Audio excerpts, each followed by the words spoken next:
Hey Hylians! I've recently been reading through the Twilight Princess manga for an upcoming much bigger video that I plan to create fairly soon. But once I finished rereading it, I knew I had to talk about the topic of today's video as soon as I could. It should come as no surprise to anyone who's been around my channel for a while that I really love Ganondorf. He's my favourite Zelda character and maybe one of my favourite characters ever. Though even I can see that over the years, Ganondorf's characterization and his implementation within some of the stories of the series is a little off and sometimes forced. Twilight Princess is the perfect example for this, as throughout the game we have the new character of Zant built up to be the big bad from the very start of the game, only to find out hours later that Ganondorf is the one behind everything pulling the strings. And while I personally don't mind this twist, I can see how others see it as forced, and I do think there could have been a little bit more build up for him before the final battles with him at the end of the game. So I was very excited to read the manga adaptation of Twilight Princess and see exactly how they chose to handle this iteration of the King of Evil. I wasn't really expecting much, but let's just say I was very pleasantly surprised. Because within this series, Ganondorf feels much more of a threat than he ever did within the game, and actually at times feels pretty scary. While Ganondorf's appearances are still limited to a small handful within the manga series, there are more interactions with him throughout the story, along with more mentions of him as Link goes on his adventure, making him seem like an ever-present lurking threat, something that the past royal family tried to hide and hoped would never return. The biggest part that I think adds to this Ganondorf feeling so menacing by the end of the series is that this Ganondorf is the same man that we see in Ocarina of Time. Now, that's a detail we can work out pretty easily within the game itself, but here within the manga, it never wants you to forget that detail about him. And remember, Twilight Princess takes place within the child timeline. This is a man who had a grand plan to take the Triforce from the Sacred Realm and take control over Hyrule. But before he could, two children were able to tell the king of his plan, so he was stopped before he even had a chance. Well, kinda.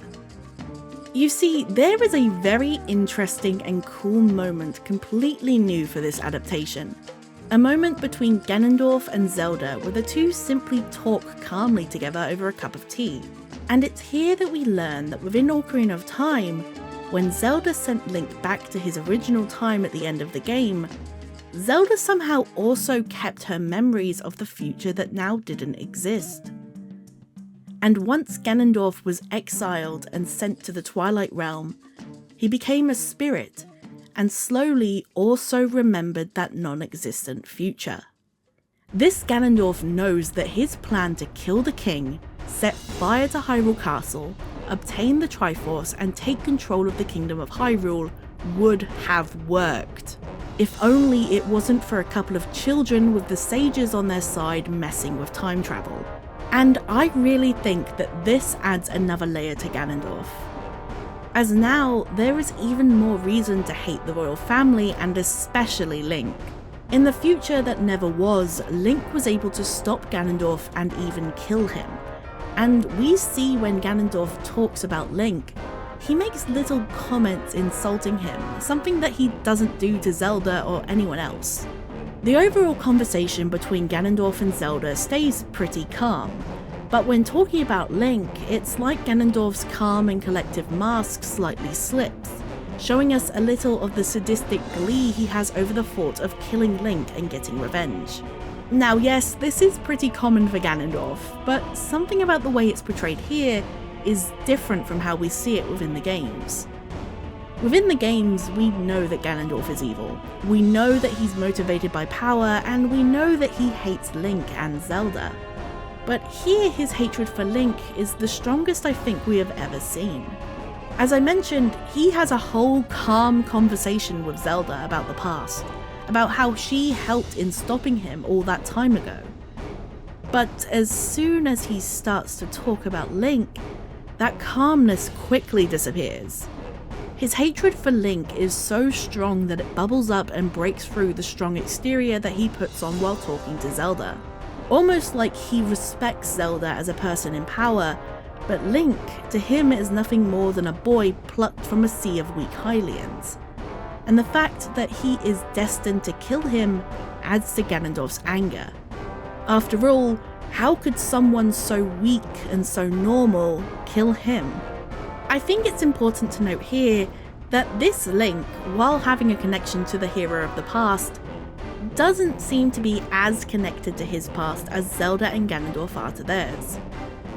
While Link reacts to Ganondorf's name with the overwhelming feeling to stop him, he never has any memories or visions of the past like Zelda does, and this could be because the past Link, the hero of time, is still around in some way.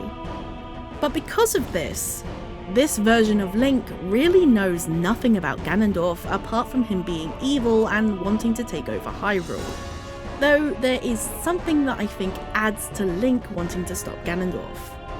You see, in this adaptation we learn that Link was born and raised in a town on the border of the Gerudo Desert. The people of this town were warriors and strove to get strong to join the Royal Guard. The people of the town were also used as a first line of defense against anything that might attack from the desert. But even they thought, what would ever attack from the desert? Nothing is out there. Well, except for Arbiter's Grounds. Essentially, the Hylian royal family had set up this village to fight against Ganondorf and buy time for Hyrule Castle if he ever returned. Yet the people of this village had no idea this was the real reason they were there. It's as if the royal family knew no normal person would want to go against Ganondorf, and so the town was basically tricked. And I feel that this is another reason why this version of Link knows that he must stop Ganondorf.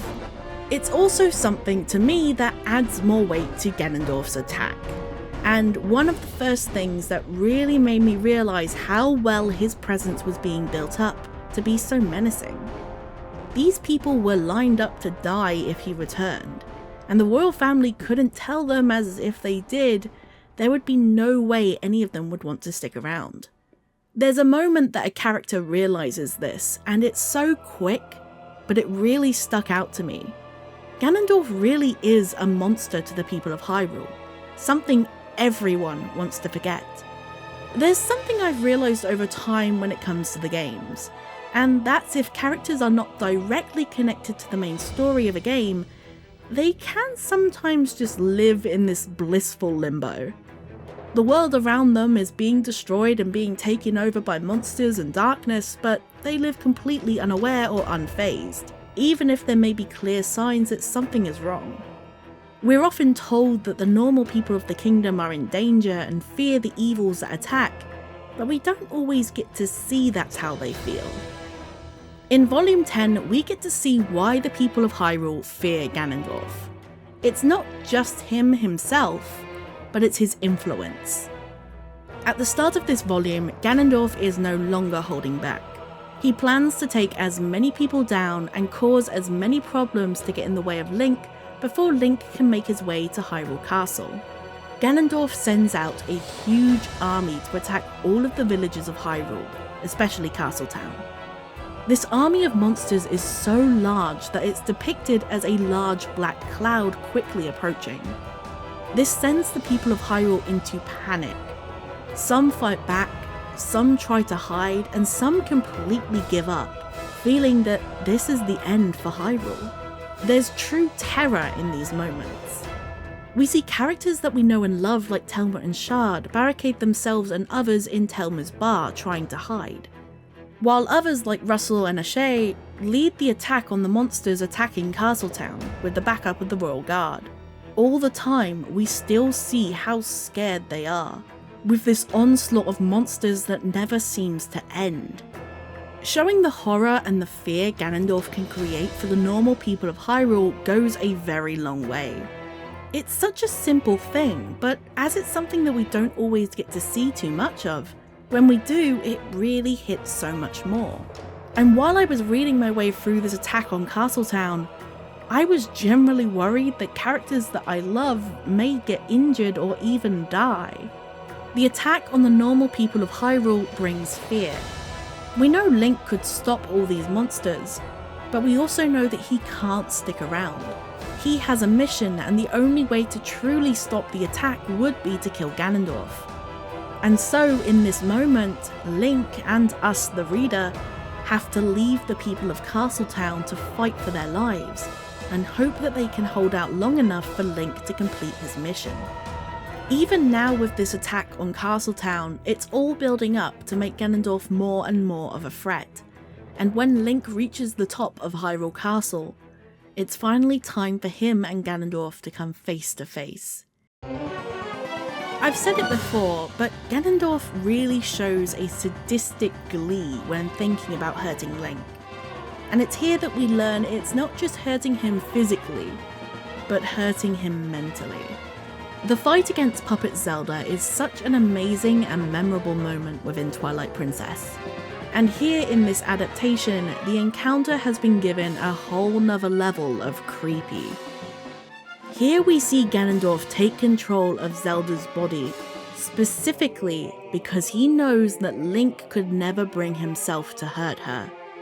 When first possessed, Link is so worried that he runs to Zelda, letting his guard down and allowing Puppet Zelda to land a cut clean across his throat. Ganondorf taunts Link, knowing that there is nothing the hero can do. He laughs at him and literally puts words in Zelda's mouth, saying that she agreed to join him. One of Puppet Zelda's attacks in the game is a ball of electricity, and here there is a moment where Puppet Zelda shocks Link with that electricity. A wicked smile across her face as she laughs at Link, telling him how fun it is to hurt him. Puppet Zelda then mocks Link's values. His values of love, friendship, and self-sacrifice that we have seen grow and be acknowledged through the whole series. Now, from what I've said so far, you might be imagining this fight to be going somewhat like it does in the actual game. But this fight against Puppet Zelda shouldn't even be called a fight, as Link doesn't try to attack her back once. Link doesn't fight. He can't fight. He can't bring himself to hurt Zelda, just as Ganondorf knew.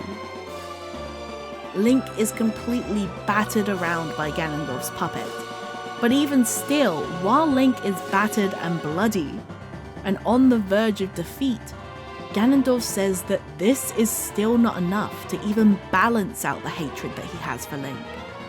Ganondorf is not holding back. We can see Ganondorf's hatred for Link in full display now. He tells Link it's his fault that he doesn't rule Hyrule now, and how killing Link once or twice shall not satisfy him. He revels in the thought of crushing Link's bones, ripping out his organs, and hearing Link's cries of pain. And yes, those are lines from the book. He actually says this. I'm not making this up to seem more dramatic. Oh, and reminder, this Link knows little of what happened in the past. He is visibly confused by Ganondorf's hatred specifically for him. Link is very close to being killed by this cruel puppet, and is only able to not have his eyes picked out by Zelda's rapier when the true Zelda can get a little bit of control back over her body and threatens to cut her own neck to stop Ganondorf. This moment buys time for Midna to swoop in and use her power to remove Ganondorf like we see within the game. This fight is where we get to see Ganondorf at his cruelest, as he attacks Link both mentally and physically. And if it wasn't for Zelda and Midna, Link would have died, as he could not bring himself to hurt the princess. As I said, in the game this fight is such a great and memorable moment, and is used by Ganondorf in a very similar way to cause Link mental pain. But obviously within the game, we do have to fight back against Zelda. She is a boss after all. But having this moment here changed in the book to be something so chilling was a perfect choice in my opinion. It really shows just how cruel Ganondorf is, and perfectly shows this hatred he has for Link, And I feel it's the peak of Ganondorf's cruelty. Having Link visibly confused in this moment is also a great detail, as it shows that Ganondorf is so focused on that hatred, even if it's not the exact same person that stopped him all that time ago, he still sees him as the boy that killed him in that time.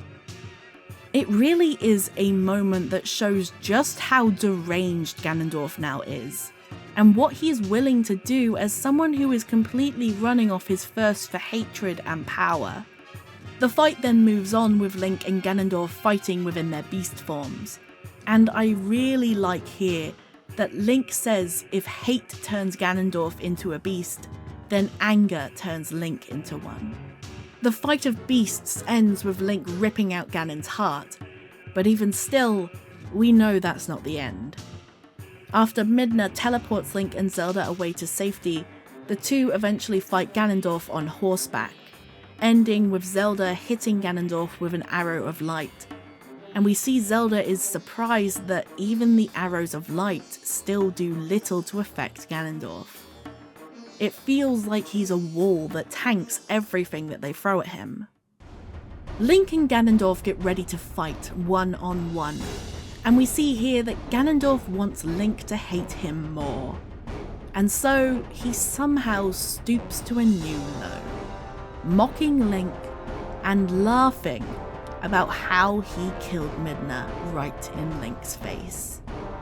The fight then begins, and we see Ganondorf taunting Link the whole time, as he beats Link down. Ganondorf states that what Link is doing is all for nothing, as he knows even if he's killed, he will return. Quote, "The Demon King always returns, so the hero never wins."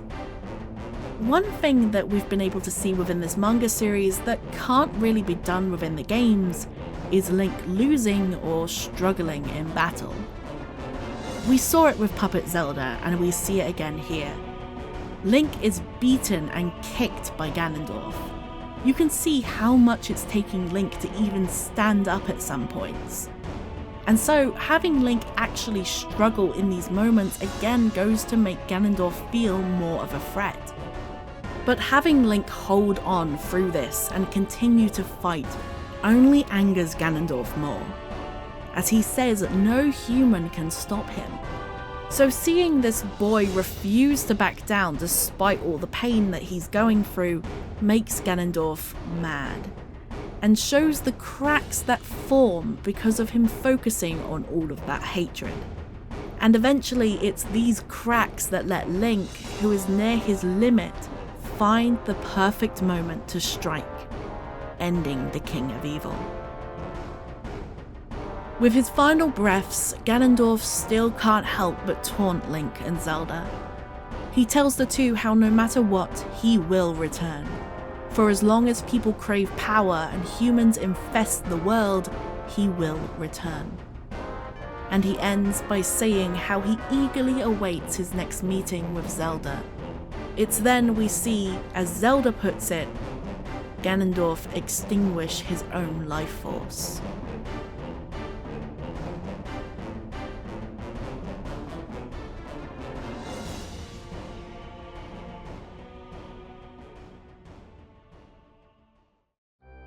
This adaptation does so many amazing things and does them all so right. It's why I plan on making a video talking about the whole series fairly soon. Hopefully. But Ganondorf really is a standout. Like I said at the start, I knew I wanted to talk about how he was portrayed within the series as soon as I finished reading. Ganondorf has been the main villain of the Zelda series since the beginning, almost 40 years. And while we see him a lot, there is still a lot around him that simply comes down to, he's the villain and that's why he's evil, or he's evil and that's why he's doing this. So seeing more from him in this series was fantastic. Even though it's still a small amount, we still get to see so much. We understand that this man is honestly mad. The power he craves and the hatred that powers him makes him an unfeeling monster, ready to do anything to win. His hatred for Link being shown to be so strong that it pretty much blinds him to the fact that this is a new Link that knows nothing about him is honestly pretty scary. And seeing the effects that he has on not just Link and Zelda but everyone in Hyrule is something that I love to see and want to see more of.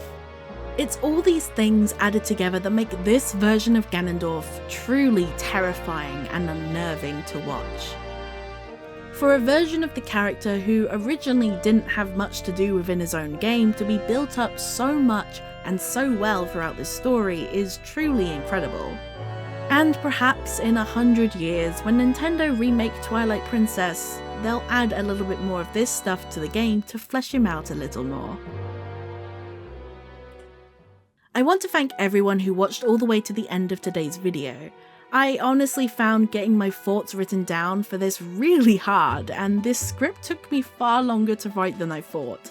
I've also struggled with recording due to not being able to hear very well after a very nasty ear infection, so please bear with me. If you've not yet checked out the Zelda manga books, then I highly recommend doing so.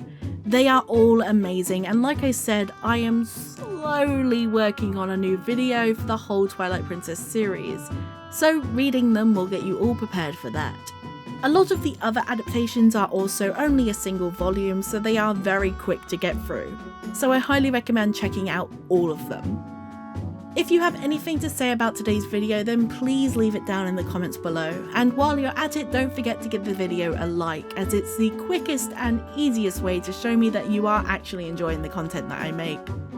And of course, if you're new around here and not yet subscribed, it would mean so much to me if you could. Thank you all once again for watching all the way to the end of today's video. I hope you've all enjoyed, and I'll see you all in the next video. Bye!